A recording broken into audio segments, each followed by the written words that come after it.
Hi, welcome back to Books on the Go. I'm Anna, and sorry it's been a while between videos. We've had a function last night for the art gallery, so we had 170 people at our house last night, so I've just been busy trying to tidy up basically, which is it's worth it now because the house looks all good, and I'm just recovering with a coffee. Just feeling a bit dishevelled, but I wanted to do this video because I was tagged by Sean Mooney at Sean the Book Maniac, and it was created by Waugh at Waugh Reader, so I'll link their videos below, but it's the Evita tag, and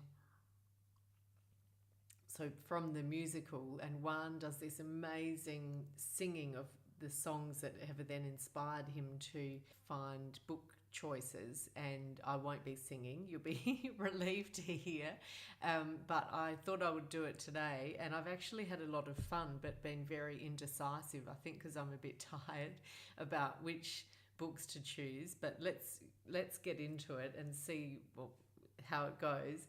The first song is Oh What a Circus, and the prompt is a book in which death propels the story forward. So for this one I chose, and I feel like it's a bit obvious, but Lincoln in the Bardo by George Saunders, which I absolutely loved.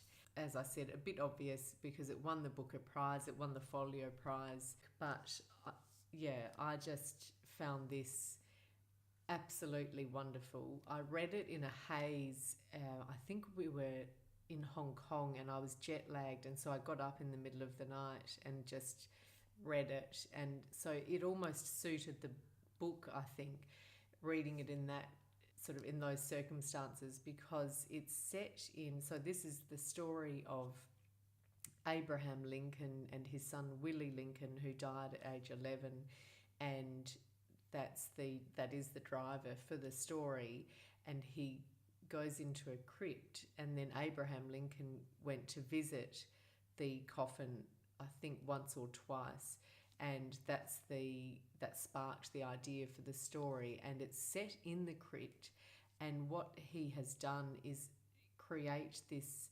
limbo or this bardo world where they're in between life and death, and there are all these ghosts in the crypt with Willie Lincoln, and you hear all of their voices, and then there are extracts from historical documents and some documents that are not strictly historical but just to add more flavour to the story.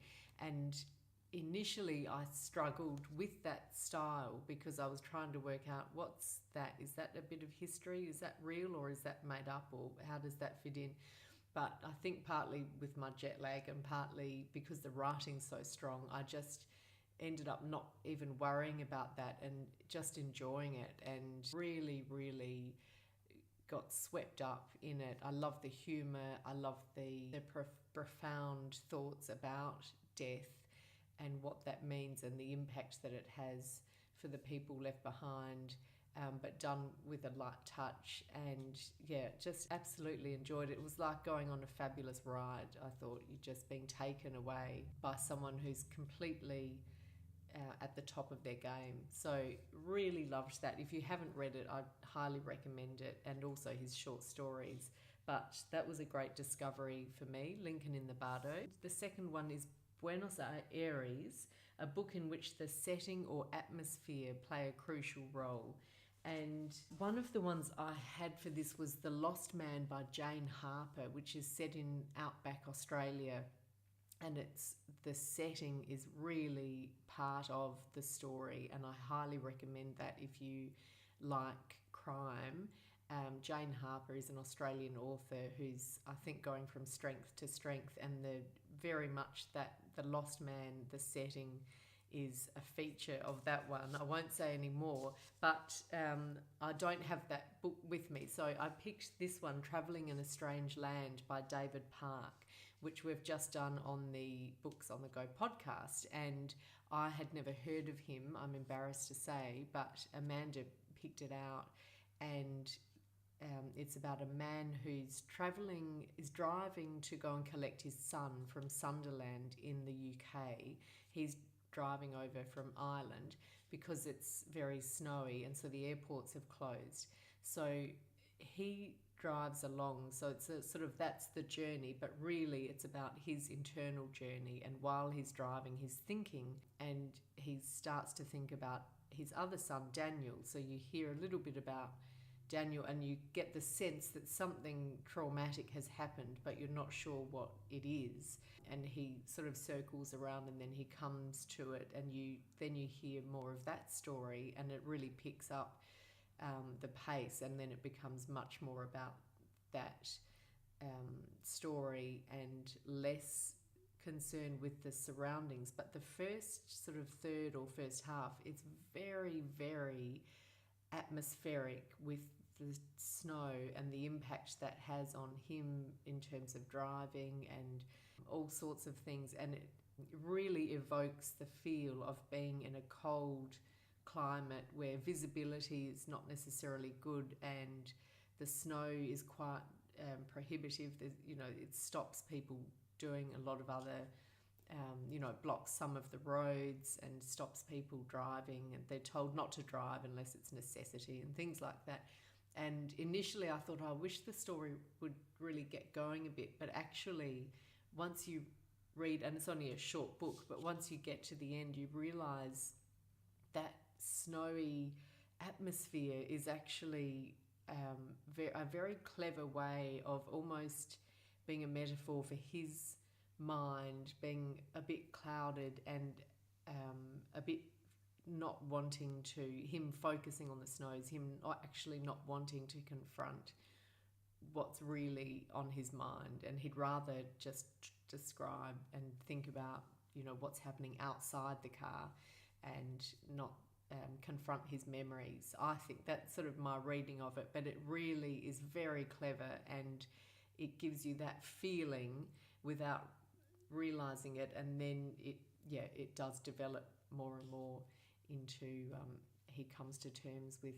his memories. So it's a very, very beautiful and moving book, so I recommend it highly. That's Travelling in a Strange Land by Davenport, and again, only short, so what he's able to do with so few pages is remarkable.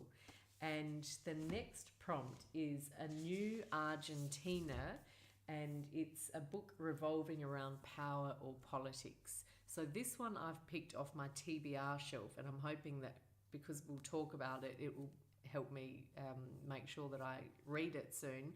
It's SPQR by Mary Beard, and I had heard about this, but then I'd read, I haven't read this yet, but I read her book Women and Power, which is a very short, I think it's just 2 lectures that she gave that have been put into a beautiful small book.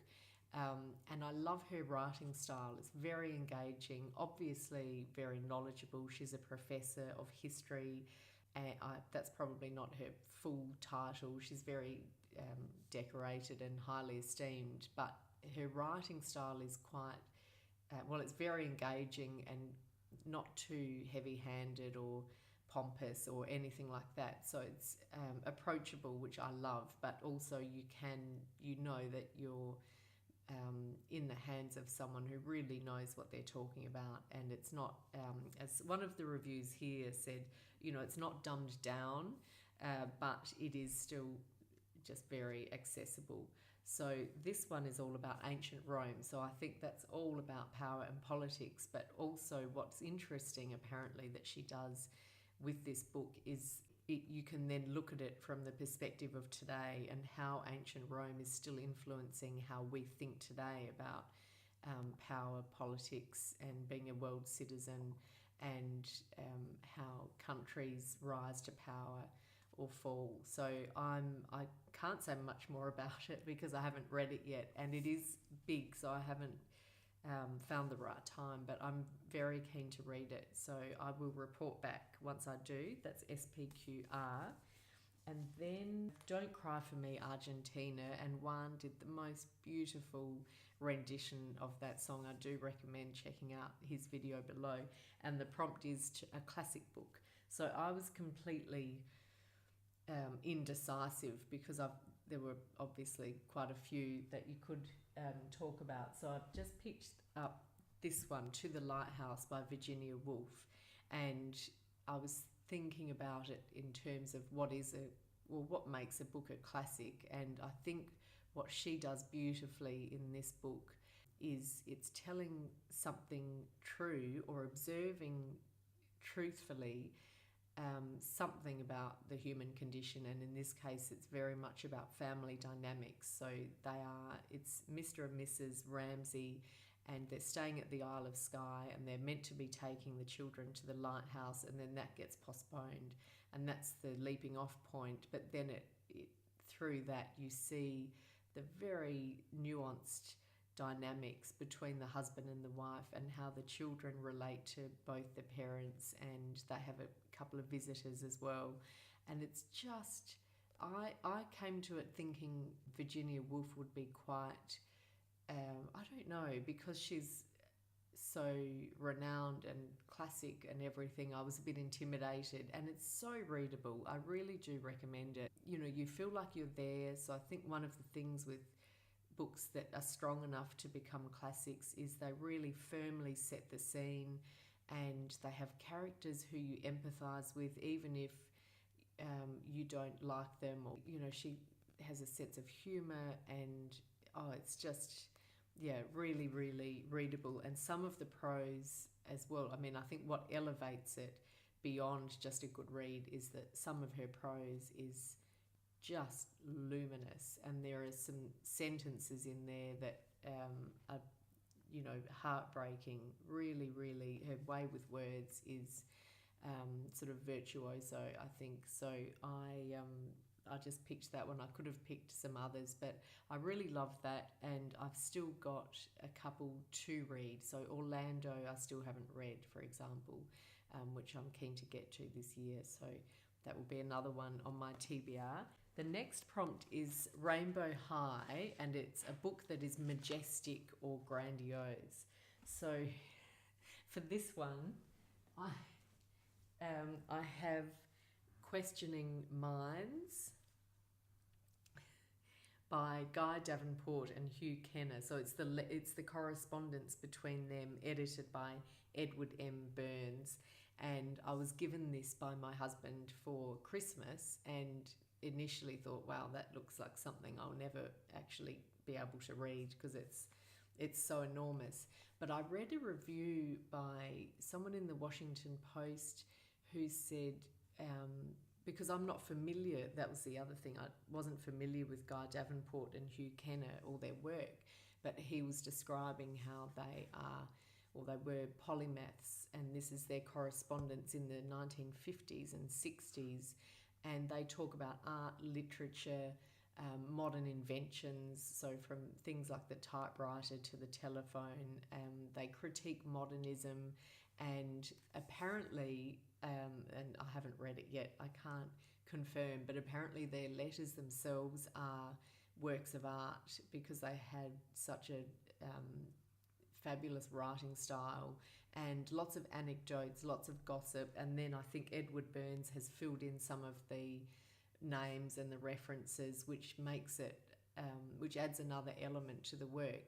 So it actually reminded me of the Andy Warhol diaries, which someone gave me for my birthday a couple of years ago, and it's over 900 pages. So I thought I would dip in, and that was him when he used to dictate his diary every morning to his secretary of what he did the night or the day before.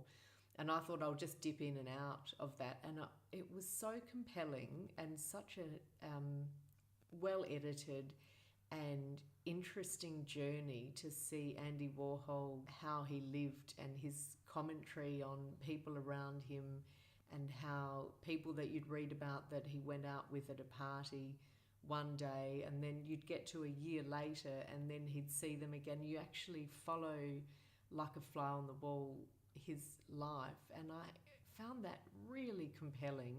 And so I just thought this might be the same sort of thing where you think you'll dip into a letter and just read a few pages, but I think it could be one of those things that is a story in itself. So I actually really want to read this. I'm quite keen to to get to it, and it is just a bit daunting and rather majestic, I have to say.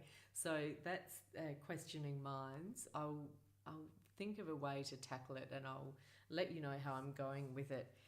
And the last prompt is, and the money kept rolling in. So it's an expensive or cheap book. So I've picked 2 books that are cheap in that I bought them secondhand, but in a way they're not expensive, but they are, I think, quite valuable in a way. So they're 2 Evelyn Waugh books. One's Brideshead Revisited, which was $25, but it's a beautiful, I think it was the first Australian edition, so I think that's quite special. And the other one was Scoop by Evelyn Waugh, which was a bit more. This was $35, but it has a really quaint stamp in it. It just says first published 1933, and it says colonial edition. I don't know if you can see that there, and I just really like that. They're both in beautiful condition, and I think quite special and valuable. I really enjoyed both of these. I haven't read them for years, but really love the light humour, and they're, you know, very much of their time, but great reads. And, you know, to have those editions that you couldn't buy now if you walked into a bookstore. So to me, that's valuable, even though really for what they are, they were quite cheap. So that's the last prompt, and that brings us to the end of the Evita Book Tag. Look forward to seeing you all soon. Bye for now.